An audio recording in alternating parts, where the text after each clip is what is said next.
I used to work as an NYPD. I could tell you a whole bunch of stories about what I've witnessed, what I've seen. But there was one case that really fucked me up. It was so frightening that I quit. I didn't want to be a police officer after I witnessed this.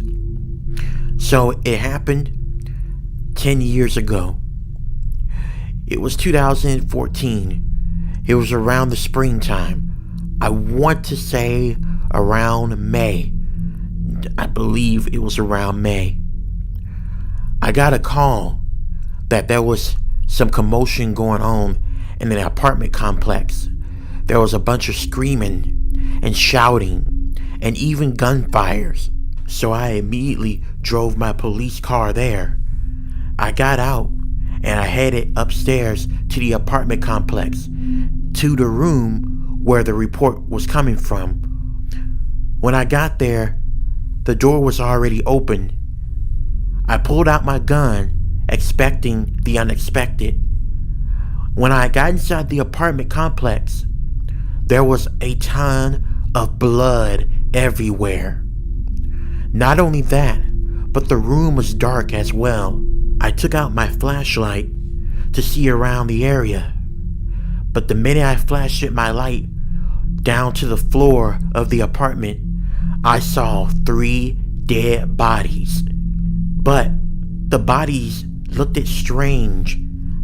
It looked like their skin from their chest was ripped all the way down until their stomach, and they were missing their organs inside of their stomach and chest area.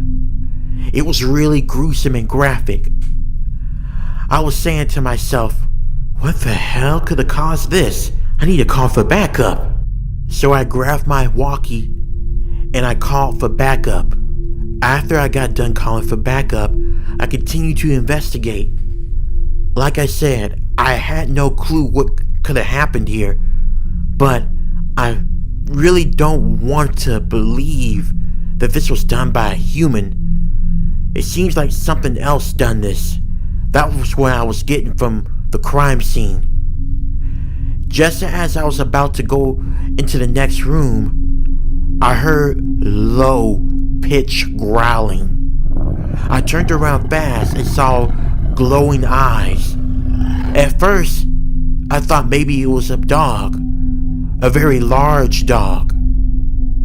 But as the growling came closer and the dog started walking closer, what I saw next freaked me out, and I couldn't stay in that building no more.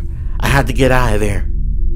This may have been what caused me to lose my job, but I don't care.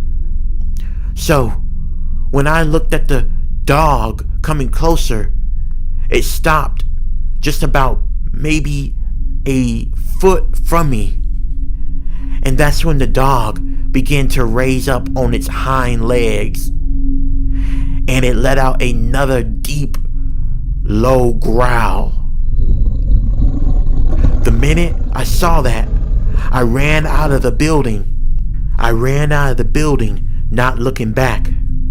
About 5 minutes later, a bunch of officers came, and they went inside the apartment complex. But when they went inside, they did find a bunch of blood, but the bodies I told them about were gone. I'm going to spare you what happened next, but long story short, I told them about what I saw in the most logical way, and I told them how I ran out because I was frightened by what I saw. Of course, it caused me to get a lot of flack from my captain. Therefore, I was fired. But I don't care, because what I witnessed that night as an officer really freaked me out. I know one thing. What I saw was not a dog at all. I don't know what the fuck that was I saw. And honestly, I don't even want to know. I'm just glad that I'm no longer an officer. Whoever is assigned to that case, they can deal with it. I also want to say that the bodies that went missing were never found.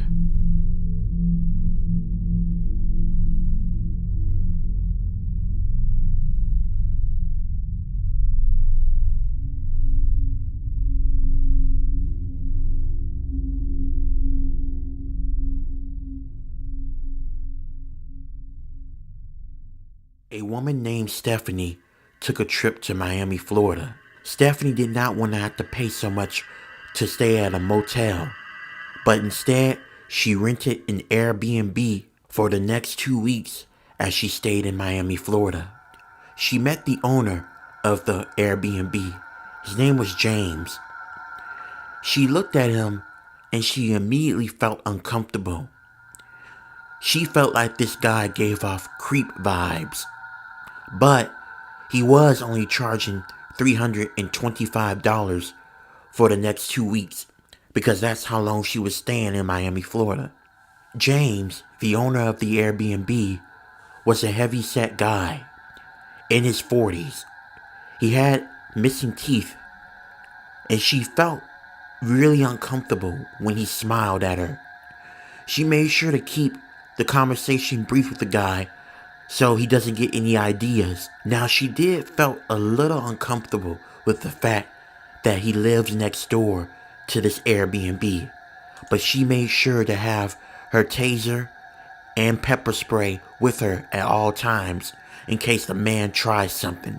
As Stephanie was getting ready to head out and to do some sightseeing in Miami, Florida, she saw James outside of his house watering his plants.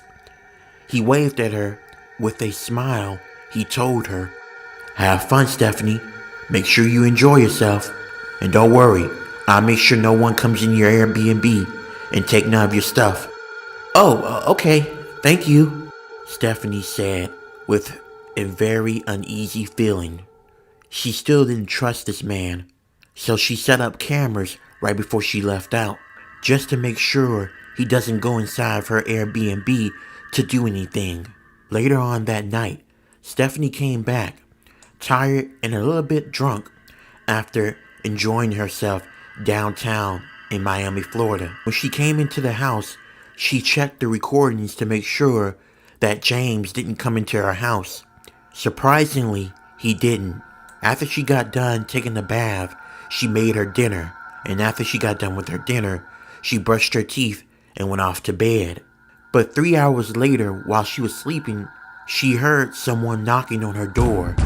And mind you, it was close to 12 o'clock a.m. She went into the living room where the door was at, and she looked through the peephole, and she saw that it was James, and he had a long knife with him.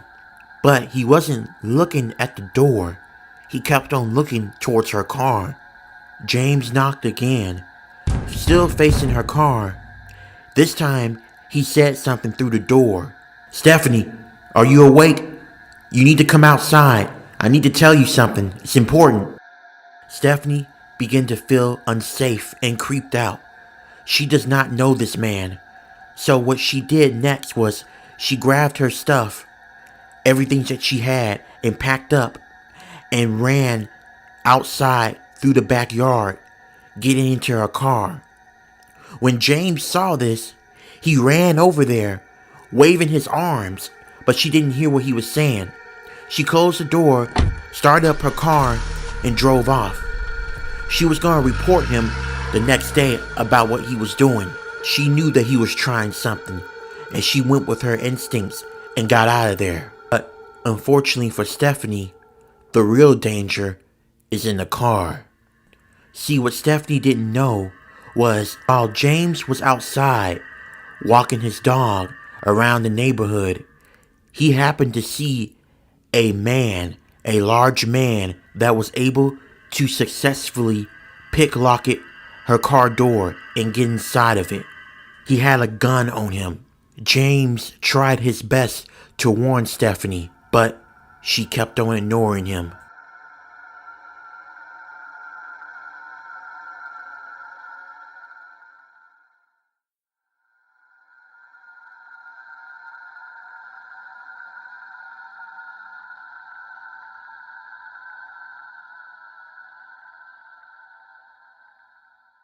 If you're a fan of hip hop music or rap music, then I'm pretty sure you're familiar with feuds and beef within the hip hop community.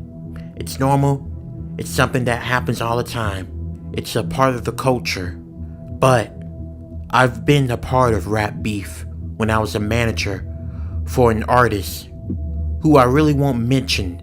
This story that I'm about to tell you involves two rappers who are independent that started a beef, but it was that beef where the rapper who I was a manager for took things too damn far. And it made me want to quit, and it made me not want to be part of the music industry as a whole. This happened 5 years ago. I was living through paycheck while also trying to advertise myself as a music manager. That's when someone discovered my ad online about being a manager. This person was an independent rapper. I'm not going to mention his name. I'm going to use an alias. We're going to refer to him as Little Red. And he hit me up on the DMs, telling me that he needed a manager. We exchanged phone numbers, and he began to tell me about himself, and I told him about myself. Eventually, not too long after that, I became his manager. But right after I became his manager, that's when things started taking a turn for the worse. He was in this ongoing beef with a rapper named Young Blue. It had gotten so bad to the point it gotten pretty violent. I remember I was leaving my client's house, heading home, and as I was leaving his house, I remember my car being shot up. Luckily, I didn't get hit with none of the bullets, but I was left in shock because I almost could have got hit. Matter of fact, I almost could have died. That's how bad the beef got between Little Red and Young Blue. But nothing, and I mean nothing, could ever compare to what happened and how this beef took a really extremely turn for the worse. It was something that was so horrific, I not only stopped being Little Red's manager, I was disgusted by him. How can a human being be so cruel? And it had me thinking no rap feud or beef should ever get to that point. It happened while I was in the studio with Little Red. He was working on his third studio album. I was sitting back and listening to some of the songs he was telling me about, and I was listening to some of the songs he was recording. While he was recording, one of Little Red's team members came in and told him to stop recording. Little Red stopped recording, and he was a little bit pissed off. He walked out of the studio and said to his team member, "Alright, look man, shit better be important for you to interrupt me while I'm in the studio, man. So what is it, man? What do you want? What do you want to show me?" He said to his team member. The team member didn't say anything. He just showed him a video. It was a music video by Young Blue. But the music video wasn't what upset him. It was who was in the music video that upset Little Red. It was Little Red's ex-girlfriend, who he clearly still had feelings for. Yeah. In the video, there's things in there that I can't really discuss in this story, especially not on this platform. But you get the idea. Wherever you're thinking, yeah, it happened. Point is, Little Red was completely angry. His whole entire mood changed. He had anger in his eyes. The anger that if you really piss him off, he could kill you. This was the first time I've seen Little Red this angry. And then he said something, and that something is what led to me leaving as his manager. That something was so fucking disturbing that I decided just to leave the industry altogether. Little Red's only response to the video was, "Okay, I got something special I'm gonna do. I'm not gonna say nothing. Y'all just wait and see. I'm gonna teach his ass a lesson." Everyone in the studio, including me, wanted to know what he meant by that. But like I said, none of us, and I mean none of us, was prepared for what he was about to do. It caused him to not only lose me as a manager, but his whole entire team quit on him. 2 days later, after his promise to get back at Young Blue, I was on vacation, and I was sitting down and enjoying my time off, while also just checking in from time to time with Little Red. After I got off the phone with Little Red, I sat down to enjoy my vacation. A few hours later, I was drifting off to sleep, but then, about an hour later, I'd wake up to multiple phone calls, missed phone calls. I want to say about 150 missed phone calls, including 300 text messages and about 75 voicemail messages, along with 1,000 emails, all containing to Little Red and his little revenge on Young Blue. One text message stood out from the others. It was from the team member that Little Red had in the studio with him, the one that came and showed him the video of Young Blue with his ex-girlfriend. His text read, "I can't say much, but you need to look at this video. Little Red has gone too far, and I'm no longer going to be a part of his team. I quit."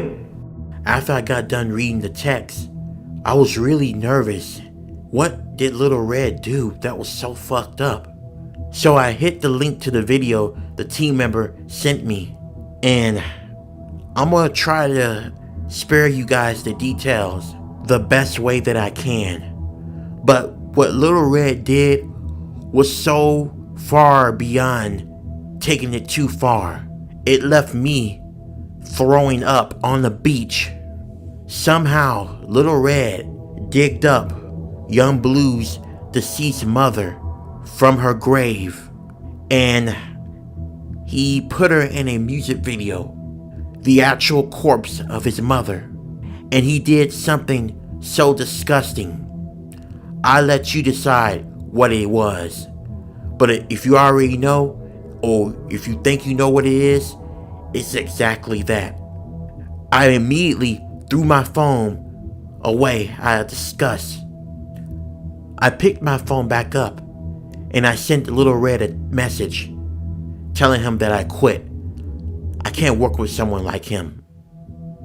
After that, I later found out that he was arrested and was going to be sent to jail.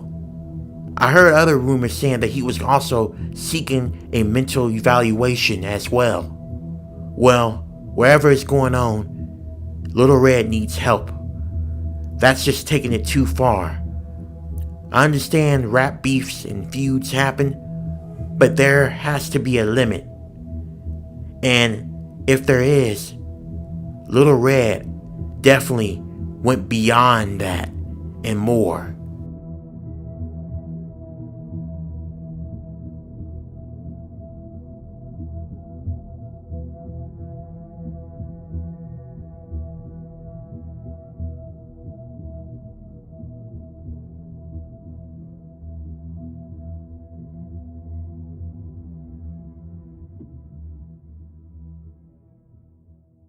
I really hate the Super Bowl. This goes all the way back from my childhood. This happened back in 2005. And before you ask, I really don't remember who was playing at that time. I'm pretty sure that most of you who are listening to this are going to probably look up to see what football team were going against each other back in that time.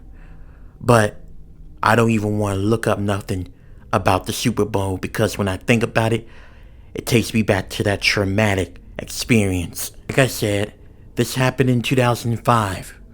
My entire family were getting together to have a Super Bowl party while watching the Super Bowl. But there was one family member that we were not too fond of. It was my uncle on my sister's side of the family. He just got out of jail for armed robbery and attempted murder. He had served it 20 years in prison. He went to jail when he was 19, and now he is out, and he's 39, pushing 40. But anyway, the thing about my uncle is he has a bit of a temper. That's what my mother told me. You really can't even talk to him much about anything without something setting him off. He's very volatile. That's what makes it really uncomfortable to be around him. But one day during the Super Bowl, my mother offered to invite him over to our house, even though a bunch of the family members were against it. But my mother wanted to be nice, and since he got out of jail, she figured that maybe him spending time with family would help him get back in the swing of being on the outside again. Fast forward, the Super Bowl began. Everyone was cheering for their own team. My uncle, on the other hand, was not even looking at the Super Bowl. Instead, he was drinking. And he was drinking a whole lot. His drinking was getting bad to the point several of the family members noticed. And my father came up to him and told him, "Hey, look, you're gonna have to tone down the drinking a little bit. I mean, we do got kids here, and you're kinda, scaring them a little bit. And a few of the family members, including your sister, is a little bit concerned. And I'm a little bit concerned for you as well. So, I think for right now for you, I think that's gonna be enough alcohol. So I'm just gonna take the bottle away from you so we can..." And before my father can finish his sentence, my uncle grabbed the beer bottle that he had on the table and smashed it on my father's head and told him, "What the fuck you think is your problem? Huh? You think you my fucking father? I fucking drink if I fucking want to. Fucking bitch." After that, many of us kids began to cry, as the women in the household were scared as well. A bunch of the male relatives came up to my uncle and grabbed him, holding him down so he won't try to do anything. Then eventually they grabbed him and lifted him up and tossed him outside. One of them even said, "Get the fuck out of here and don't even think about coming back." After that, everyone went over to my father to see if he was okay. And luckily he was. He may have only had about a few cuts and bruises, but he was alright. But my mother didn't want to take any chances, so she took him to the hospital just to make sure he didn't have any concussions. And luckily, everything was alright with him. He was fine. He was able to finish watching the Super Bowl, and he was happy that his team won. But I don't think I can fully get over what I witnessed. My uncle, out of nowhere, just got completely violent. It scared me and the other kids at that time. Since then, all my family members cut ties with my uncle. And I honestly don't want anything to do with him. I know it may not seem like it was too bad, but if you had been there, the atmosphere just felt volatile. To think that my uncle would just jump up and do something that horrific to my father. I could have easily lost him that day. But I'm doing okay now, and my father was okay as well. He never had a head concussion. I was grateful, and I'm glad my father was okay. The Super Bowls that followed, it never felt the same. Every time the Super Bowl season would come around, I think about what my uncle did. I never want to see him again. He almost killed my father, and I just can't and won't ever celebrate Super Bowl.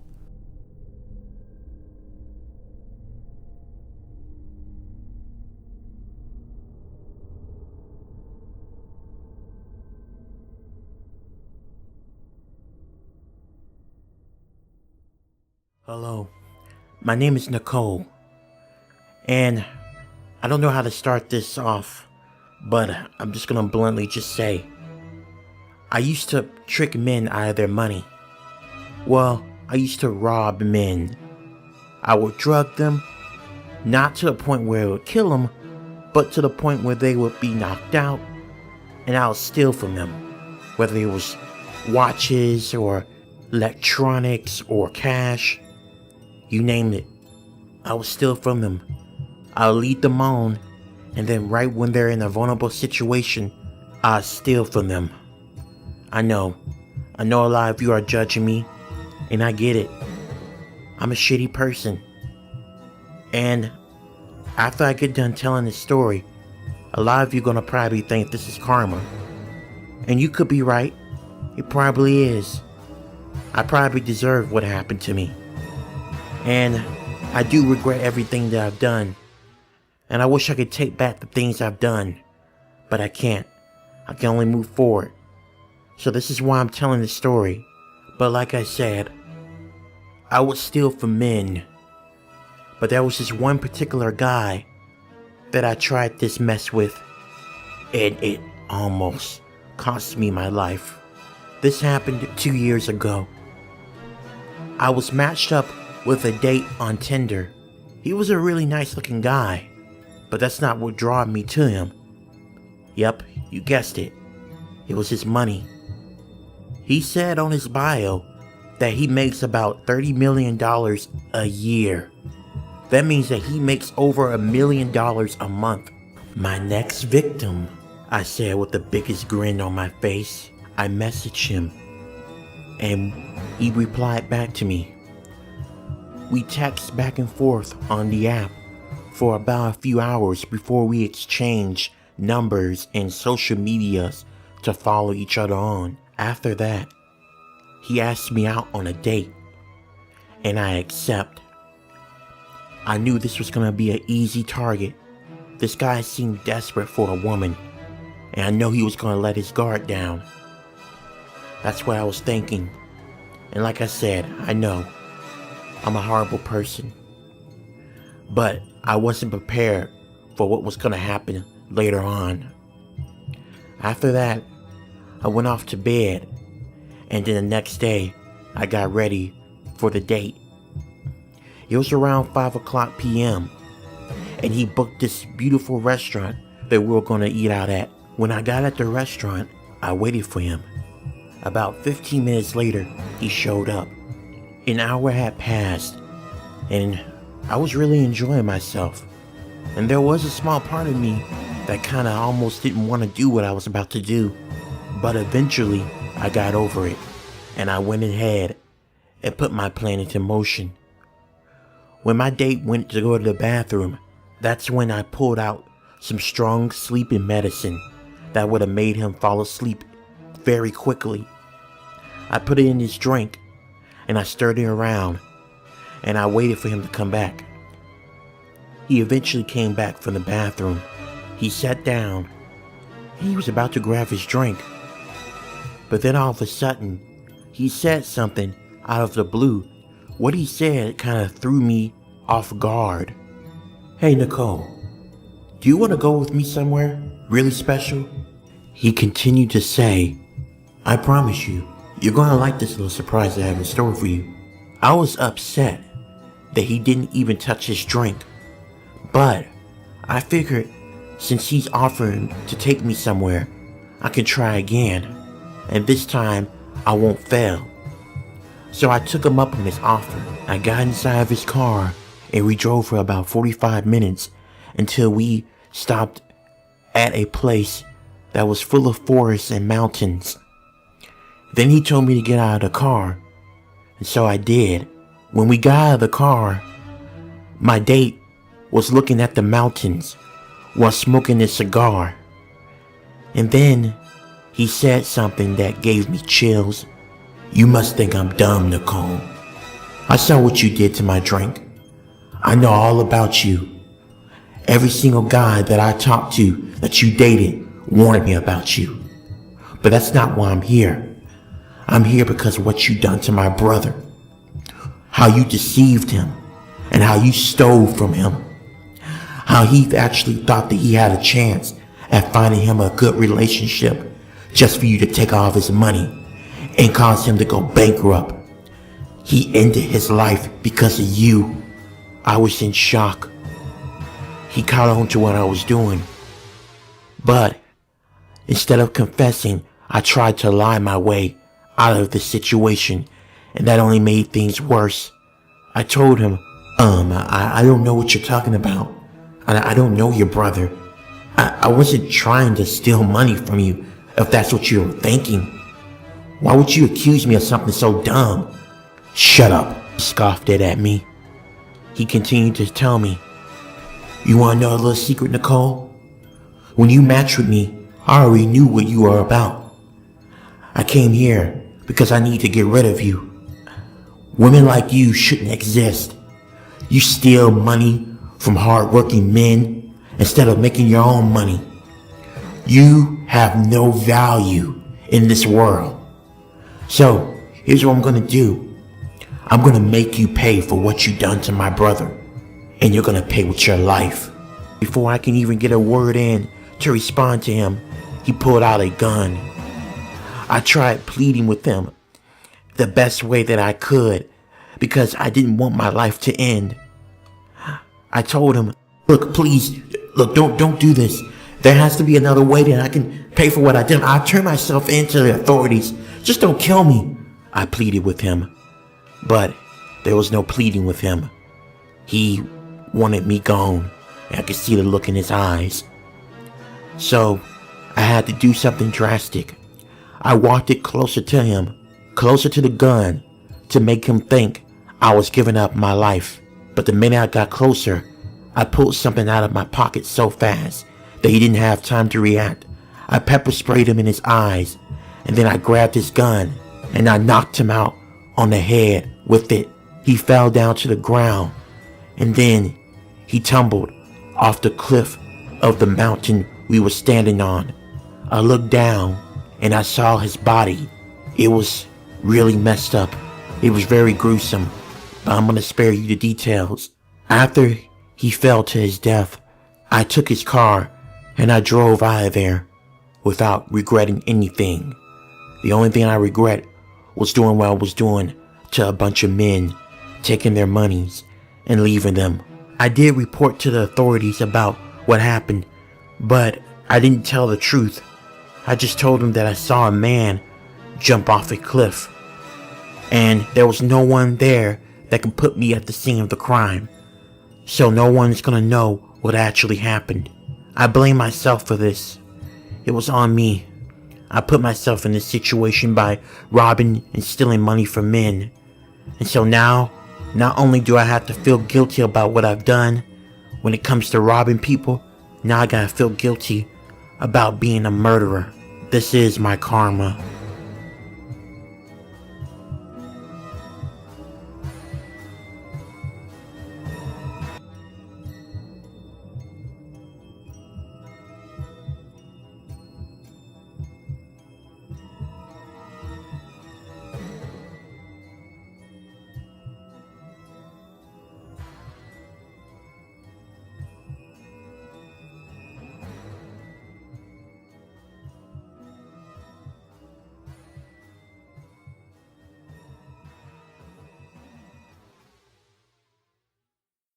I was a security guard at an amusement park, a very well-known one as well, but I'm not going to say the name of it, so I won't have any lawsuits against me.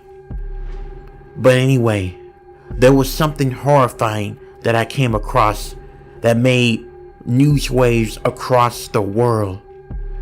It was so bad to the point a lot of people ran out of the amusement park throwing up after what they saw. And it left me to quit my job there. It happened one night. We were only 2 hours away for closing. I was making sure everyone was following the rules and weren't doing anything they were not supposed to be doing. That was until I noticed a man walking with a child. It just looked it off. The kid kept on looking at me and crying. And the man kept on tugging on the kid's hands like he was trying to tell him to keep on moving. I slowly followed this guy with this kid, and I can hear the kid crying, telling him to let him go. I immediately started to run in their direction. I was calling out to the kid, but by the time he turned around and asked me for help. It got crowded all of a sudden, and I lost where the man and that child was going. I already knew that man was not the boy's father, and if he was, something was not right about the situation. Why was the boy crying for help? Why was he so afraid of that man?